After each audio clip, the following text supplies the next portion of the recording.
పాపము, అశాంతి, భయం, దిగులు, శ్రమ, వేదన, దొంగతనం, వ్యభిచారం, వ్యాధి, హత్యలు, త్రాగుడు, ఉగ్రవాదం, భయంకర సంఘటనలు, మరణం, నరకం.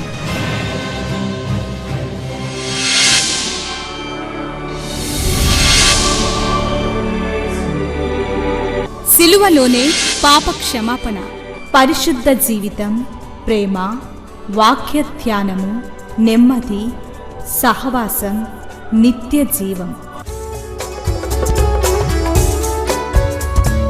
శాంతి సోపానాలు, ఇవి శాంతి ప్రదాత బోధలు. చీకటిలో ఉన్న ప్రజలకు గొప్ప వెలుగు కలుగుటకు, చీకటిలో ఉన్న ప్రజలకు గొప్ప వెలుగు కలుగుటకు, చీకటి నుండి వెలుగునకు నడిపించే సోపానాలు. శాంతి సోపానాలు కార్యక్రమానికి మిమ్మల్ని ప్రేమతో ఆహ్వానిస్తూ ఉన్నాను. ఈ కార్యక్రమాలు మీ వ్యక్తిగతమైన ఆత్మీయమైన జీవితాన్ని దినదినము బలపరచాలని, హృదయంలో నిలిచిపోయే అనుభవాలు ఈ సంవత్సరం అంతా కూడా మీరు పొందాలని కోరి ప్రార్థిస్తూ ఉన్నాను. ఈ నూతన సంవత్సరంలో, నూతన అంటే క్యాలెండర్ తిరుగుతుంది అంతే, మన జీవితంలో క్రొత్త ఏమీ కనపడదు. బహుశా చర్చికి వెళ్తాం కొత్త బట్టలు వేసుకొని, కొన్ని రోజులకి కొన్ని వారాలకి పాతదైపోతుంది. కానీ మనం గ్రహించవలసిన ఒక సత్యం ఉంది. దేవుడు సమస్త ప్రకృతిని కూడా నూతనపరుస్తూ ఉంటారు. ఎండిన ఆకులు రాలిపోతుంటాయి, క్రొత్త చిగుర్లు వస్తూ ఉంటాయి. పండిన పండు కోసేసుకుంటాం, రాలిపోతుంది, క్రొత్త చిగురులు వస్తాయి, క్రొత్త పూలు వస్తాయి, క్రొత్త చిగురులు వస్తాయి, క్రొత్త పూలు వస్తాయి, క్రొత్త కాయలు వస్తాయి.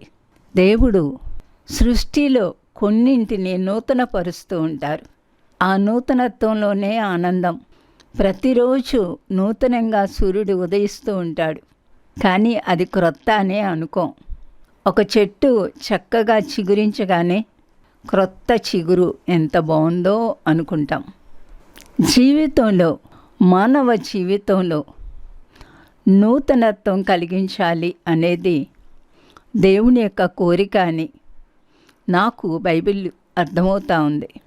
ఒక వ్యక్తి ఆత్మీయంగా నూతనంగా మలచబడుతూ ఉండాలి, నూతన సృష్టిగా మార్చబడుతూ ఉండాలి, నూతన అనుభవాల్లోనికి రావాలి, నూతన సహవాసంలోకి రావాలి.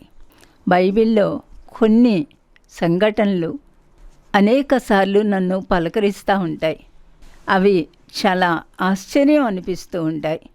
మోషే ఉదాహరణకు 1-2 చెప్తాను. మోషే 40 దినాలు దేవుని సన్నిధిలో గడిపాడు. నన్ను చాలా సవాలు చేసిన సంఘటనలు కొన్ని బైబిల్లో కనిపిస్తూ ఉంటాయి. మోషే 40 దివారాత్రులు దేవుని సన్నిధిలో గడిపాడు. ఆయన వ్రేలితో 10 ఆజ్ఞలు వ్రాయడం చూశాడు. ఆయన సన్నిధిని అనుభవించాడు. అయితే కొండ దిగి వచ్చాక, ఇశ్రాయేలీలు పాపం చేయడం చూశాక, ఆ దూడను చిన్నాభిన్నం చేసి, పొడి చేసి, నీళ్ళల్లో పోసి ప్రజలతో తాగించాక, మరలా దేవుని దగ్గరికి వెళ్ళి పాపం క్షమిస్తారేమో, పరిహారం చేయగలనేమో, వెళ్ళొస్తాను అని చెప్పాడు. ఇంత చేసిన మోషే నిర్గమాకాండం 33వ అధ్యాయంలో 18వ వచనం, అతడు అంటే మోషే, దయచేసి నీ మహిమను నాకు చూపుమనగా, ఆయన నా మంచితనము నీ ఎదుట కనపరిచేదను, యెహోవా అను నామమును నీ ఎదుట ప్రకటించేదను, నేను కరుణించు వారిని కరుణించేదను, ఎవని యందు కనికరపడిదనో వాని యందు కనికరపడిదను, మరియు ఆయన, నీవు నా ముఖమును చూడజాలవు, ఏ నరుడును నన్ను చూచి బ్రతుకడు అనెను. మోషే 40 దినాలు దేవుని సన్నిధిలో గడిపి క్రిందకొచ్చాక, నీ కటాక్షం నా మీదకొస్తే మీ మహిమను నాకు చూపించమని అడిగాడు. ఇది ఎంత ఆశ్చర్యం తెలుసా? 40 రోజులు దేవుని సన్నిధి అనుభవించాడు. ఒంటరిగా ఉన్నాడు. ఆకలి దప్పికలు లేవు. దేవుని సన్నిధిలో ఈ ప్రపంచం మర్చిపోయాడని చెప్పొచ్చు. కానీ అతని యొక్క ఆత్మ తృష్ణ తీరలేదు. క్రిందకు వచ్చాక తాను చేయవలసింది చేశాక దేవుణ్ణి ఏమడిగాడు? మీ మహిమను నాకు కనపరచండి. మన ఆత్మ దాహం ఎలా ఉంది? ఈ రోజుల్లో ఒక విధంగా భ్రష్టత్వపు దినాలు అని చెప్తా ఉంటాను. ఎవరిని చూసినా ఈ లోక విషయాల కొరకే ప్రార్థిస్తారు. ఇంకా కొందరు నన్ను దీవించు, వాళ్ళని దీవించు, అది దీవించు, ఇది దీవించు, వీళ్ళని దీవించు అంటూ ఉంటారు. ఆత్మ దాహం ఎంతవరకు దేవుని సన్నిధిలో కుమ్మరిస్తూ ఉన్నాం. మోషే 40 రోజులు ఉన్నా కూడా అతని తృష్ణ తీరలేదు. ఒక్కసారి మీ మహిమ చూపించండి అని అడిగాడు. ఈ సంవత్సరం అంతా కూడా దేవుని యొక్క మహిమ లేక దేవునికి మరింత సన్నిహితం అవ్వడం, దేవునికి లోబడిపోవడం, దేవుని వాక్యానికి ప్రశ్నించకుండా లోబడిపోవడం, దేవుని వాక్యం నెరవేర్చాలన్న తపన మీలో కలిగించాలనేదే నా వేదన. ఒక మానవ జీవితాన్ని, రక్షించబడిన మానవ జీవితాన్ని లేక మారు మనసు పొందిన మానవ జీవితాన్ని ఒక చిగురులాగా తన యొక్క జీవితంలో ఒక నూతన అధ్యాయాన్ని తెరుచుకున్న ఒక మానవ జీవితాన్ని దినదినము ఫలింపచేయడం ఆయన యొక్క విధిగా భావిస్తూ ఉంటారు. ఎప్పుడు అంటే ఆయనకు మన విధేయత చూపించినప్పుడు. నా జీవితంలో మీ కార్యాన్ని నూతనపరచండి. కేవలం 1వ తారీఖు చేసుకునే ప్రార్థన కాదిది. ప్రతిరోజు కూడా మనం ప్రార్థన చేసుకోవాలి. ఈ దినం నా జీవితంలో మీ కార్యాన్ని నూతనపరచండి. మీ ఉద్దేశాలు నా జీవితంలో నెరవేర్చుకోనండి. మీ ఆశ నా జీవితంలో తీర్చుకోండి. నా కొరకు మీరు ఏమి ఉద్దేశించారో, నన్నెందుకు పుట్టించారో, నా జీవితం పట్ల మీ ఉద్దేశం ఏమై ఉన్నదో అది మీరు స్వేచ్ఛగా నెరవేర్చుకోవచ్చు అని మనల్ని మనం ఆయనకు నూతనంగా అంకితం చేసుకోవాలి. మోషేలో ఉన్న ఈ తృష్ణ మనందరి జీవితాల్లో కూడా ఉండాలని కోరి ప్రార్థిస్తూ మీకు మనవి చేస్తూ ఉన్నాను. 2వ కొరింథీ పత్రిక 5వ అధ్యాయంలో 17వ వచనం, కాగా ఎవడైనను క్రీస్తునందున్న ఎడల వాడు నూతన సృష్టి, పాతవి గతించెను, ఇదిగో క్రొత్తవయెను. ఇది ఒక విధంగా దేవుని యొక్క వాగ్దానం. ఎవరైనా సరే క్రీస్తునందు ఉన్న ఎడల, క్రీస్తులో ఉంటే పాతవి గతించిపోతూ ఉంటాయి. సాతాను అధికారం గతించిపోతూ ఉంటాయి. నీ కష్టాలు పోతాయని ఎక్కడా లేదు. నీ సమస్యలన్నీ తీర్చేస్తాను అని లేదు. మీ చింత ఆయన మీద వేయండి అని ఉంది. ఈ చింత ఇహలోక విషయాలకు కావచ్చు, ఇహలోక పరిస్థితులకు కావచ్చు. ఈ చింత నేను ఆత్మీయంగా ఎలా ఎదగగలను అనే చింత కూడా కావచ్చు. దేవుని కొరకు ఒక మంచి సాక్షిగా ఎలా బ్రతకగలను, దేవునికి నేను ఇంకా ఏమి ఇవ్వగలను, దేవుని చిత్తాన్ని ఎలా జరిగించగలను, ఇలాంటి చింత కూడా మనిషికి ఉంటుంది. ప్రతిరోజు లేచినప్పుడు నేను కూడా లెక్క వేసుకుంటాను. ఈరోజు ఏం చేయాలి, ఈరోజు నేను చేయవలసిన పనులేంటి. వీటన్నిటి మధ్య ఒక్కటే కోరుతున్నాను ప్రభువా, చాలా కన్నీటితో అనుకుంటాను, ఈ దినం మీకు బాధ కలిగించేదేది చేయకూడదు, మిమ్మల్ని ఆయాస పెట్టే ఒక్క మాట కూడా రాకూడదు. నా హృదయం యావత్తూ మీ స్వాధీనానికి అప్పగిస్తూ ఉన్నాను. నా పరిశుద్ధాత్మను నేను బాధించకూడదు, దుఃఖపెట్టకూడదు. ఈ దినం ఒక నూతనమైన ఆశీర్వాదాల చేత నిండిన దినంగా, మీకు మరింత దగ్గరయ్యే దినంగా, మీలో బలపడే దినంగా, ఒక విజయవంతమైన దినంగా, ఆరోగ్యం శారీరకంగా మానసికంగా ఆత్మీయంగా ఉండే దినంగా ఈ దినాన్ని ఆశీర్వదించి నాకు ఇవ్వండి అని అడుగుతూ ఉంటాను. మీరు ఉద్యోగస్తులు కావచ్చు, చదువుకునే వ్యక్తివి కావచ్చు, ఇంట్లో ఉండే ఒక ఇల్లాలివి కావచ్చు, మీరెవరైనా సరే దేవుడు మీకు లేక నాకు ఇచ్చిన ఈ దినాన్ని ఎక్కడా కూడా సాతాను అధికారం లేకుండా, సాతానుకు సంబంధించింది నూలు పోగు కూడా మన దగ్గర లేకుండా, ఈ నూలు పోగు అన్నప్పుడు ఈ మాట కూడా నేను బైబిల్లోనే నేర్చుకున్నాను. అబ్రహాము సొదొమ గొమొర్ర రాజులను విడిపించిన తరువాత ఆదికాండం 14వ అధ్యాయం 21వ వచనంలో సొదొమ రాజు మనుష్యులను నాకిచ్చి ఆస్తిని నీవే తీసుకొనుమని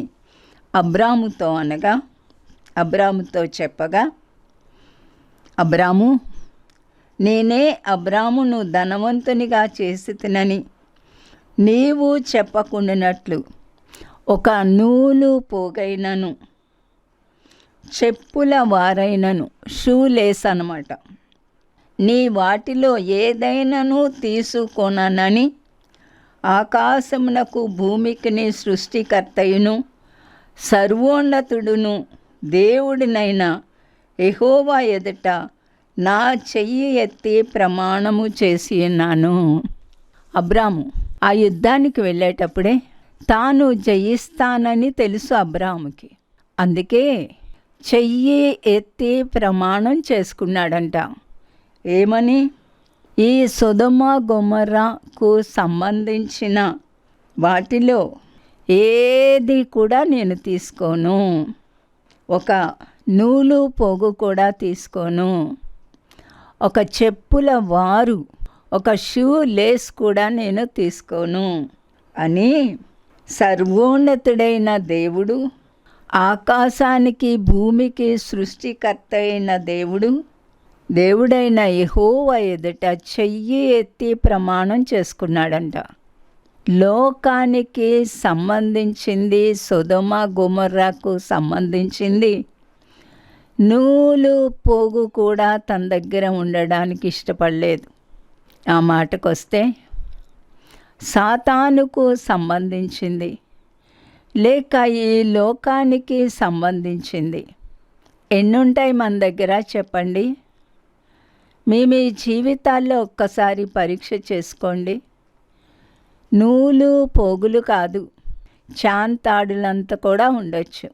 అంటే లోకానికి సంబంధించిన తలంపులు, లోకాశలు, లోక పద్ధతులు, ఆచారాలు, కోరికలు, రహస్యంగా సెల్ ఫోన్లో మీకు ఇష్టమైనవి చూడడం, దేవునికి వ్యతిరేకమైనవి చూడడం, ఇవన్నీ కూడా సాతానుకు సంబంధించిందే. అబ్రాము చేసుకున్న ఆ యొక్క ప్రతిజ్ఞను బట్టి దేవుడు దానిని గౌరవించి ఆదికాండం 15వ అధ్యాయంలో మొదటి వచనాన్ని చదువుతూ ఉన్నాను. ఇవి జరిగిన తరువాత యెహోవా వాక్యము అబ్రహామునకు దర్శనమందు వచ్చి, అబ్రామా, భయపడకుము, నేను నీకు కేడెము, నీ బహుమానము అత్యధికమగునని చెప్పెను. 2 ప్రాముఖ్యమైన విషయాలు. 1 అబ్రాము భయానికి సంబంధించిన విషయం, 2 దేవునికి సంబంధించిన విషయం. ఒకటి ఏంటంటే, అబ్రాము 5 రాజులతో యుద్ధం చేసి జయించాడు. ఒకవేళ వాళ్ళందరూ కూడగట్టుకొని మళ్ళా తన మీదకి యుద్ధానికి వస్తారేమో అనే ఒక చిన్న ఆలోచన అబ్రాముకి ఉండి ఉండవచ్చు. అంచేత అబ్రాము అనుకుంటా ఉండుంటాడు, అలా వస్తే నేను వీళ్ళని ఎలా ఎదుర్కోవాలి అనుకుంటా ఉండుంటాడు. హృదయ రహస్యాలు ఎరిగిన దేవుడు అబ్రహాము యొక్క భయాన్ని పోగొట్టాడు. అబ్రామా, భయపడకుము, నేను నీకు కేడెము, నేనున్నానయ్యా, నేను నిన్ను కాచుకుంటాను అనే ఒక అభయం ఇచ్చారు. జాగ్రత్తగా గమనించండి. మన జీవితాల్లో ఎన్నో రకాల భయాలు మనల్ని వెంటాడుతూ ఉంటాయి. క్రొత్త సంవత్సరం ఏం జరగబోతా ఉంది? ఒకవైపు యుద్ధాలు, ఒకవైపు అనిశ్చయత, ఒకవైపు క్రైస్తవులకు హింసలు, సుస్థిరం లేని పరిస్థితులు, పాపం, అవినీతి, అత్యాచారాలు, ఎన్నో అవినీతి కార్యాలు పెరిగిపోతూ ఉన్న దినాలు, ఆడపిల్లలకు భద్రత లేని దినాలు. ఒక్కొక్కసారి పిల్లల్ని స్కూల్కి పంపాక కూడా బిడ్డల్ని మీ రక్తంలో దాచుకోండి ప్రభు అని ప్రార్థించవలసిన దినాలు. మన భయాలన్నీ ఎరిగిన దేవుడు, భయపడకు, నేను నీకు కేడెం, నేను నీ కాపరిని అనే అభయం. కొంతమంది ఉద్యోగాల విషయంలో భయం, ఆరోగ్య విషయాల్లో భయం, ఎన్నెన్నో భయాలు. ఈ భయం ఆ భయం అని చెప్పలేను కదూ. దేవుడు అంటున్నారు, నేను నీకు కేడెం. రెండవది, అబ్రాము తీసుకున్న నిర్ణయాన్ని దేవుడు చూశారు. సొదొమ గొమొరాకి సంబంధించింది నూలు పోగు కూడా నాకు వద్దు అనుకున్నాడు. ఈ నిర్ణయం మనం కూడా చేద్దామా? ఈ లోకానికి సంబంధించింది దేవుడు వద్దు అనేది. ఒక నూలు పోగు కూడా నా హృదయంలో ఉండకూడదు. ఒక అపవిత్రమైన కార్యం నా లోపలికి చొరబడకూడదు. లోకం ఒక నూలు పోగు కూడా ఉండకూడదు అనే ఒక నిర్ణయం మనం చేయగలిగితే దేవుడు అంటారు, అబ్రహామా, నీ బహుమానము అత్యధికమగును. అక్కడ నూలు పోగు కూడా వద్దన్నావు కదూ, నేను నీకు బహుమానం ఇస్తాను, అంతకన్నా అత్యధికంగా నేను నీకు ఆశీర్వదిస్తాను అనే ఒక అభయం దేవుని దగ్గర అబ్రాము పొందాడు. మన జీవితాల్లో ఈ నూతన సంవత్సరం ఈ 2 పాఠాలు నేర్చుకుందాం. ఒకటి, మోషే వలె దేవుని కొరకు ఒక తృష్ణ కలిగిన జీవితం, దేవునితో జీవించాలన్న జీవితం, దేవుని గురించి ఇంకా ఇంకా నేను తెలుసుకోవాలన్న ఒక ఆసక్తి మనలో నివసించునుగాక. రెండవది, లోకానికి సంబంధించింది ఒక్క నూలు పోగు కూడా మనలో ప్రవేశించకుండా భద్రపరచుకోవడం. ఇప్పుడు మనము 2 కొరింథీ 5వ అధ్యాయం 17వ వచనాన్ని మరలా చదువుదాం. కాగా ఎవడైనను క్రీస్తునందున్న యెడల వాడు నూతన సృష్టి, పాతవి గతించెను, ఇదిగో క్రొత్తవాయెను. దేవుడు మన జీవితాల్ని దినదినము నూతనత్వం చేయడం ఆయనకి ఎంతో ఇష్టం. అక్కడే 2 కొరింథీ 3వ అధ్యాయం 18వ వచనాన్ని చదువుతూ ఉన్నాను. మనమందరమును ముసుగులేని ముఖముతో ప్రభు యొక్క మహిమను అద్దము వలె ప్రతిఫలింపచేయుచు మహిమ నుండి అధిక మహిమను పొందొచ్చు ప్రభువగు ఆత్మచేత ఆ పోలికగానే మార్చబడుతూ ఉన్నాం. మోషే మీ మహిమ చూపించమని అడిగాడు. క్రొత్త నిబంధనలో పరిశుద్ధాత్మ ద్వారా దేవుడు వాగ్దానం చేస్తూ ఉన్నారు. ముసుగులేని ముఖాలతో ప్రభు యొక్క మహిమను అద్దము వలె ప్రతిబింబింపచేయగలిగిన స్థితి దేవుడు మనకి అనుగ్రహిస్తూ ఉన్నారు. మహిమ నుండి అధిక మహిమను పొందడానికి ప్రభువగు ఆత్మచేత ఆ పోలికలోనే, దేవుని యొక్క ఆత్మచేత ప్రభు యొక్క పోలికలోనికి మనము మార్చబడుతూ ఉన్నాము. మహిమ నుండి అధిక మహిమలోనికి. ఎన్నోసార్లు ప్రభువారు ఈ లోకంలో ఉన్నప్పుడు శిష్యులతో నా మహిమను మీకు ఇస్తూ ఉన్నాను, తండ్రి నాకు ఇచ్చిన మహిమ మీకు ఇస్తూ ఉన్నాను అని చెప్తా ఉన్నారు. పౌలు గారు అంటా ఉన్నారు, పాతవి గతించెను, ఇదిగో క్రొత్తవాయెను. ఒక జీవితం దేవుని తెలుసుకున్నాక దినదినము నూతన పరచబడుతూ ఉంటాం. దినదినము మన విశ్వాసాన్ని పెంచుకుంటూ ఉంటాం. మనకు తెలియకుండానే ప్రార్థనా పరులమైపోతూ ఉంటాం. ఏ సమస్య, ఏ కష్టం, మరణమైనా సరే దేవుణ్ణి మనం విడిచిపెట్టకుండా దేవునిలోనే స్థిరంగా ఉంటాం. ఫిలిప్పీలకు రాయబడిన పత్రిక 3వ అధ్యాయంలో కూడా పౌలు గారు ఒక సలహా ఇస్తూ ఉన్నారు. 13వ వచనం, సహోదరులారా, నేను ఇదివరకే పట్టుకొని ఉన్నానని తలంచుకొనను. అయితే ఒకటి చేయుచున్నాను, వెనుక ఉన్నవి మరచి ముందున్న వాటి కొరకు వేగిరపడుచు క్రీస్తు యేసునందు దేవుని ఉన్నతమైన పిలుపునకు కలుగు బహుమానము పొందవలనని గురి వద్దకే పరిగెత్తుచున్నాను. ఒకటి చేస్తూ ఉన్నాను, వెనుకున్నవి మరిచి ముందున్న వాటి కొరకు వేగిరి పడుతూ ఉన్నాను. ముందు మనకు దేవుని రాకడ ఉంది, మన ముందు పరిశుద్ధాత్మ ఉన్నారు, మన ముందు భక్తులు ఉన్నారు, మన ముందు బైబిల్ చరిత్ర ఉంది. వెనుకున్నవి మర్చిపోవడం. చాలామంది గతాన్ని మర్చిపోలేరు. నిజమే, బాధాకరమైనవి ఉండొచ్చు, మంచి ఉండొచ్చు. కానీ లోక విషయాలు నూలుపోగు కూడా లేకుండా చూసుకుంటూ ఎదుర దేవుని యొక్క రాకడ కొరకు సిద్ధపడదాం. లేదా ప్రతి క్షణము కూడా 2 విషయాలు మనం మర్చిపోకూడదు. ఒకటి, మనం జీవించే జీవితానికి ఒకరోజు బహుమానం ఉంది. దేవుడు మన జీతం పట్టుకొని వస్తున్నారు, మన బహుమానం పట్టుకొని వస్తున్నారు.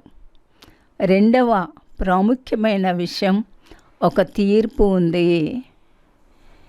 దేవుని కొరకు జీవిస్తే ఒక బహుమానం ఉంది, ఇష్టం వచ్చినట్లు జీవిస్తే ఒక తీర్పు ఉంది. ఈ 2 మర్చిపోకూడదు. సేవకులైనా సరే, ఎవరైనా సరే, ఒక పరీక్ష ఉంది. మనం జీవించే జీవితం లేక చేసే సేవ వెండి, బంగారం, వెలగల రాళ్ళు, కొయ్యకాలు, కర్ర, గడ్డి ఆయన అగ్ని చేత కాల్చబడతాయి. అది బంగారము వలె దేవుని యొక్క మహిమ కొరకు మనం సేవ చేసి ఉంటే, లేక జీవించి ఉంటే, లేక కుటుంబాలు కట్టి ఉంటే, దేవుని యొక్క మహిమార్థమైన పరిచర్య అగ్ని చేత మరింతగా శుద్ధి చేయబడుతుంది. కేవలం ఈహలోకం కొరకు, ఈలోక విషయాల్లో అతిశ్రయించడం ఈ దినాల్లో ఒక భ్రష్టత్వం అని చెప్పాలి. సాక్ష్యము అనే పేరు మీద ఎన్ని సంవత్సరాలు దేవుడు చేసిన మేలులు, ఇల్లు, ఉద్యోగాలు, సంపదలు, ఆరోగ్యాలు, ఇవి చెప్పడమే అలవాటైపోయింది. ఆ మాటకొస్తే అబ్రాము ఎంత ధనవంతుడు, పౌలు గారు ఎంత ధనవంతుడు, ఉన్నవన్నీ కోల్పోయారు. నేను ఎప్పుడూ అనుకుంటాను, దేవుని దగ్గర ఏం సంపాదించామో ముఖ్యం కాదు, దేవుని కోసం ఏం వదులుకున్నావో చాలా ముఖ్యం, ఏం త్యాగం చేశావో ముఖ్యం. అందుకే ఎవరైనా మేలులు చెప్తే నేనంటాను, అసలు నీ వల్ల దేవునికి మేలేంటి ఆలోచించు అని. ఈ నూతన సంవత్సరంలో ఈ 2-3 విషయాలు మర్చిపోకండి. మొట్టమొదటిది, దేవుని మహిమ నుండి అధిక మహిమకు మార్చబడడం. 2వది, అబ్రహాము వలె లోక విషయాలు నూలు పోగు కూడా మన దగ్గర ఉండకుండా చూసుకోవడం. 3, వెనుకున్నవి మరవడం. గత సంవత్సరంలో మనం చేసిన పొరపాట్లు, దేవునికి వ్యతిరేకమైనవి అన్నీ కూడా ఆయన దగ్గర క్షమాపణ కోరి ఒక పరిశుద్ధమైన జీవితం, ఆయన నూతనత్వం చేసే దేవుడు కాబట్టి ఆ నూతనత్వం కొరకు మనం ప్రార్థన చేసుకోవచ్చు. ఒక బహుమానం ఉందని మర్చిపోకండి. చివరిగా ఒక తీర్పు ఉంది. మనం చేసే చేష్టలకి, మనం మాట్లాడే మాటలకు ఒక తీర్పు ఉంది అన్న విషయం మర్చిపోకండి. ఎఫెసీయులకు రాస్తూ పౌలు గారు అంటారు, 4వ అధ్యాయంలో 23-24 వచనాలు చదువుతూ ఉన్నాను. మీ చిత్త వృత్తి యందు నూతన పరచబడిన వారై. ఆ పై వచనం కూడా చదువుదాం. కావున మునుపటి ప్రవర్తన విషయంలోనైతే మోసకరమైన దురాశల వలన చెడిపోవు మీ ప్రాచీన స్వభావాన్ని వదులుకొని మీ చిత్తవృత్తి యందు నూతన పరచబడిన వారై నీతియు యథార్థమైన భక్తియు కలవారై దేవుని పోలికగా సృష్టించబడిన నవీన స్వభావమును ధరించుకొందుము. ఈ నూతన సంవత్సరంలో నవీన స్వభావాన్ని ధరించుకుందాం. జీవితాన్ని నూతనపరుచుకుందాం. గొప్ప ప్రార్థనా పరులుగా మలచబడదాం. దేవునికి ఇంపైన జీవితాలు జీవిద్దాం. ఆయనకు విధేయులమవుదాం. వాక్యానికి విధేయత చూపిద్దాం. ఆయన మహిమ కొరకు మనం జీవిద్దాం. ప్రార్థన చేసుకుందాం. ప్రేమ కలిగిన మా ప్రియమైన పరలోకపు తండ్రి, మీకు వందనాలు ప్రభువా, స్తోత్రాలు. ఎన్నో సంవత్సరాలు మా జీవితంలో గడిచి వెళ్తూ ఉన్నాయి. ఇప్పుడే పుట్టిన పసిబిడ్డ, 1 సంవత్సరం బిడ్డలు కూడా కావచ్చు, చిన్న రోజుల బిడ్డలు కూడా కావచ్చు. ప్రతి ఒక్క జీవితాన్ని కూడా నూతన పరిచే దేవుడవు. శారీరకంగా నూతనత్వం మాత్రమే కాకుండా ఆత్మీయమైన నూతనత్వాన్ని దయచేయమని ప్రార్థిస్తున్నాను. మీ మహిమను వెదుకుతూ ఇహలోకాన్ని దూరం చేస్తూ నవీన స్వభావాన్ని ధరించడానికి, మీరిచ్చే ఆ నూతనత్వంలో జీవించడానికి మీరే ప్రతి ఒక్కరిని దర్శించమని ప్రార్థిస్తూ ఉన్నాను. ఎవరు ఎక్కడ ఏ అవసరతలో ఉన్నారో మిమ్మల్ని హత్తుకొని మీరిచ్చే శక్తిని పొంది, అబ్రహాముతో మీరన్నట్లుగా నేను మీకు కేడెము, నేను నీకు మంచి కాపర్ని అనిపించుకోగలిగిన భక్తిలోనికి ప్రతి ఒక్కరిని స్థిరపరచమని ప్రార్థిస్తూ రానైన దినాలన్నీ కూడా మీకు అప్పగిస్తూ యేసు నామమున వేడుకుంటున్నాను తండ్రి, ఆమేన్. దేవుని యొక్క చిత్తానికి లోబడి ఆయన ఆనందం కొరకు జీవిస్తూ ఒక ఆశీర్వాదకరమైన సంవత్సరంగా మలుచుకోవటానికి దేవుడు మీకు సహాయం చేయనుగాక. దేవుని సన్నిధి మీతో ఉండి నడిపించునుగాక. ఆమేన్. శ్రీమతి జాయ్ శామ్ బెన్నీ గారి కలము నుండి స్త్రీల శీర్షికలో రచింపబడిన 10వ పుస్తకము విధి వంచిత వనితలు. కేవలము స్త్రీల కొరకు మాత్రమే కాదు, ప్రతి ఒక్కరూ ఆత్మీయ మేలుకై చదవగలిగిన పుస్తకాలివి.